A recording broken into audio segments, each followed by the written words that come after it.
Hi all. நம்ம வீட்டுக்கு ஒரு புது ஆள் வந்தாங்க. ஸோ கேட்லேருந்து தான் வீடியோ எடுக்க முடிஞ்சுது. ஏன்னா அவங்க நம்ம கதவை திறந்து அவங்க ஓடி போயிடுவாங்க. ஏதோ சாப்பிட்டுட்டு இருக்கான், அவனால் நிம்மதியாக சாப்பிட்டுட்டு போகட்டும். அதில் திணையும் கேழ்வரகும் இருக்குது, அதனால் கொஞ்சம் சாப்பிட்ற மூடில் இருக்கான். நல்லா சாப்பிட்டுட்டு போகட்டும்னு சொல்லிட்டு வீடியோ எடுத்துகிட்டு இருந்தேன் அது வரைக்கும்.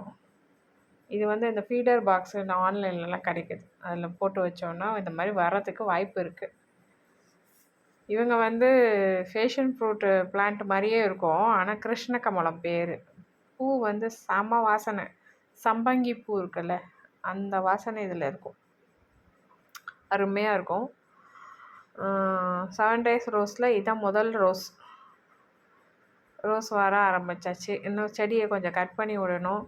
எல்லா பிளான்ட்டுமே கீழே இருக்குது. அதெல்லாம் கொண்டு போய் மேலே எடுத்துகிட்டு போய் வைக்கணும். லீவு நாளில் தான் இதெல்லாம் செய்யணும். சம்பங்கி பூ, சாமந்தி பூ வந்து சூப்பராக வந்திருக்கு. இது ஏதோ கட் பண்ணி வச்சா பிளான்ட் வரும்னு சொல்கிறாங்க. பார்ப்போம், கட் பண்ணி வச்சு பார்ப்போம். கட் பண்ணி வச்சுட்டு பிளான்ட்ஸ்லாம் வருதான்னு பார்க்கணும். சுண்டைக்காயில் பூவெல்லாம் விடுது, ஆனால் இன்னும் ஒரு காய் வரலை. சுண்டைக்காய் தொட்டியில் தான் வச்சுருக்கேன்.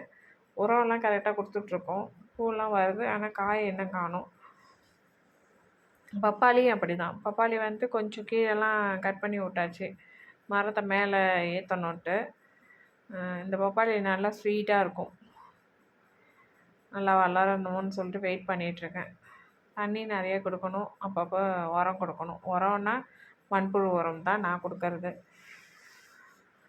இன்னொன்று என்னென்னா, இங்கே ஏரியாவில் மழை பெஞ்சிட்ருக்கு அடிக்கடி. அதனால் வந்து இந்த பூச்செடியெல்லாம் கொஞ்சம் இயற்கை உரம் அது தானே, அது கிடச்சிடுது.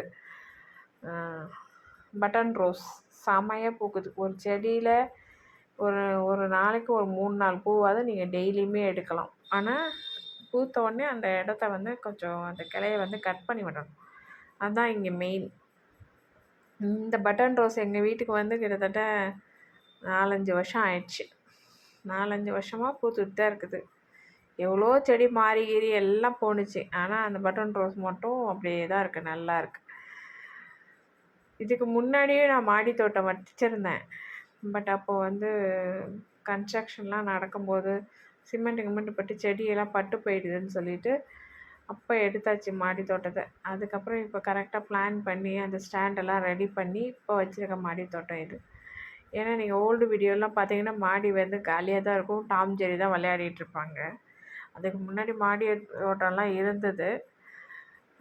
இப்போ இந்த கார்டன்றது எனக்கு ரொம்ப பிடிக்கும்.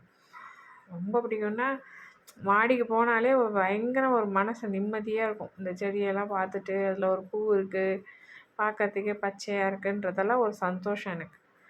அதனால் வந்து மாடியில் எப்பயுமே செடி வைக்கணும். இப்போ தான் கார்டனில் ஃபுல்லாகவே ஃபோக்கஸ் பண்ணுறேன். இது வந்து ஆரஞ்சு கலரில் குட்டி குட்டியாக ஒரு சிங்கிள் பெட்டல் ரோஸு. பட் நிறைய மொக்கு எடுத்துருக்கு. பூக்கும்போது வீடியோ எடுக்கணும். பூத்துருக்கும், வீடியோ இன்னும் எடுக்கலை. இது மைசூர் மல்லி. ஒரு மலை சைடு போயிருந்தபோது ரோட்லேயே கிடந்தது இந்த பிளான்ட்டு. குச்சி குச்சியாக உடச்சிட்டு வந்து வச்சேன். மழைக்கு நல்லா துளிச்சிச்சு. நான் கொண்டாந்து வைக்கும்போது நல்ல மழை. துளுக்க சாமந்தியும் பாரிஜாதமும் ஒரே தொட்டியில் இருக்குது. 2 பேரையும் மாற்றி வைக்கணும். இந்த கார்டன் வச்சோன்னா அதில் நிறைய வேலை இருக்குது. வேலைக்கும் போய்கிட்டு கார்டனையும் மெயின்டைன் பண்ணுறது கொஞ்சம் டஃப்பாக தான் இருக்கும். ஆனால் உங்களுக்கு கார்டன் பிடிக்கும்னா எங்கேருந்து தான் அந்த எனர்ஜி வரும்னு தெரியாது. ஆட்டோமேட்டிக்காக எல்லா வேலையும் நீங்கள் செய்வீங்க. இது வந்து மாடிக்கு ஏற்றினோம்ல அவரைக்காயில் வந்து சிகப்பு அவரைக்காய் வந்து காயெல்லாம் வச்சிருச்சு, ஆனால் எல்லாம் மரத்து மேலே காயாக இருக்குது. எப்படி பறிக்க போகிறேன்னு தான் தெரியல. பட்டா வரையில் இன்னும் பூவே வரல. இது ஜினியா பூ சீடு போட்டிருக்கேன். இப்போ தான் அங்கங்கே ஒரு பிளான்ட் வந்திருக்கு, எல்லாத்தையும் மாற்றி வைக்கணும். துளுக்க சாமந்தியும் வந்திருக்குது, அதையும் மாற்றி வைக்கணும். இது வந்து பிங்க் கலரில் இருக்கிற ஆரஞ்சு கலரில் இருக்கிற சாமந்தி பூ, இதையும் மாற்றி வைக்கணும். இந்த மாதிரி மாற்றி ஒரு பிளான்ட்டை வந்து வேறு தொட்டிக்கு மாற்றி வைக்கிறதே ஒரு பெரிய ப்ராசஸ்ஸு. உரம் இருக்குது, மண் இருக்குது, கோகோ பீட் இல்லை. மோஸ்ட்லி கோகோ பீட் அவ்வளோவா யூஸ் பண்ண மாட்டேன்னு வச்சுக்கோங்க. ஏன்னா மரம் போல் இருக்கிற நம்ம வைக்கிற பிளான்ட் எல்லாம் மாடியில் வைக்கிறதெல்லாம் நான் வந்து மண்ணும், உரமும் தான் மோஸ்ட்லி போடுவேன். ஏன்னா, கீழே பேஸ் வந்து இலத்தழையெல்லாம் போட்டுருவேன். அதுக்கு மேலே மண் போடுறேன். ஏன்னா, அதுக்கு ஈரம் இருக்கணும்ல. மண்ணுனா கொஞ்சம் ஈரத்த ஸ்டோர் பண்ணி வைக்கும். கோகோ பீட்டில வந்து ஈரம் கொஞ்சமா இருக்குது. அப்புறம் ஒரு 2, 3 நாள் பார்த்தா காஞ்சு போன மாரி ஆயிடுது. அதனால் மோஸ்ட்லி நான் மண்ணு தான் நெறைய யூஸ் பண்ணுவேன்.